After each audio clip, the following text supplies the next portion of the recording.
Economy of almost all world countries is in great distress and almost on the verge of a total collapse due to the massive on strike of the dreaded COVID-19 pandemic. Even USA, which reigned as the superpower of the world, is facing loss of employment and growth. Needless to say that India, our country, is facing fall of GDP drastically to an alarming low level and loss of employment in millions. The great disaster which our country is going through after almost a century since a similar pandemic of Spanish flu, plague, etc., which hit the world during the 1990 to 20 period, is now forcing us to review our economic policy right from the scratch.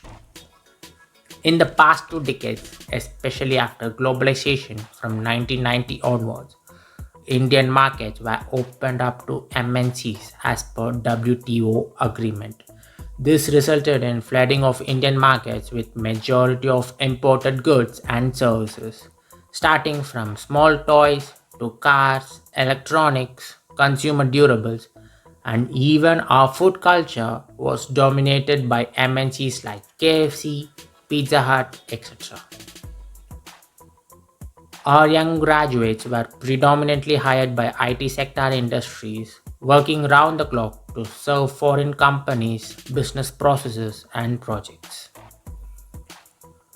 In the above rat race, India, which is basically an agricultural country, neglected our farmers and their growth on the one hand and our local entrepreneurs on the other hand, which resulted in closure of many domestic industries unable to compete with the international manufacturing giants.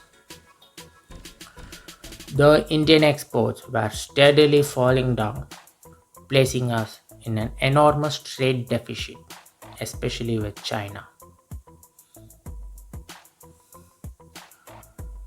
At least now, when we are in the verge of a total economic collapse, our administrators and economists should seriously think of building a self reliant economy, laying more emphasis on developing our agriculture and rural economy as the top priority, which will strengthen the economy from the grassroots level and provide our country an all inclusive growth.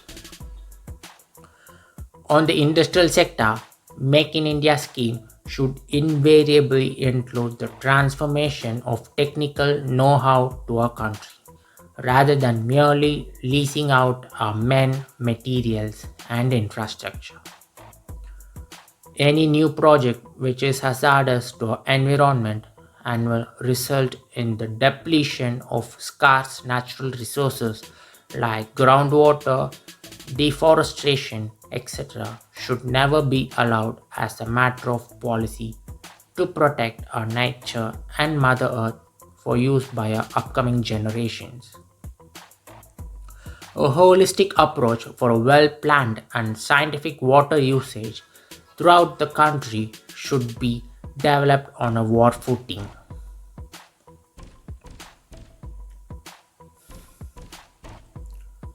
India can definitely grow higher in its exports if we concentrate more and develop agro based products, which in turn will make our farmers flourish well. Even growing population in India is both the weakness and a strength as well. If our human resources are properly utilized and channelized, our Indian economy has got every potential to grow into a superpower of the world, as envisioned by our great leader Dr. APJ Abdul Kalam.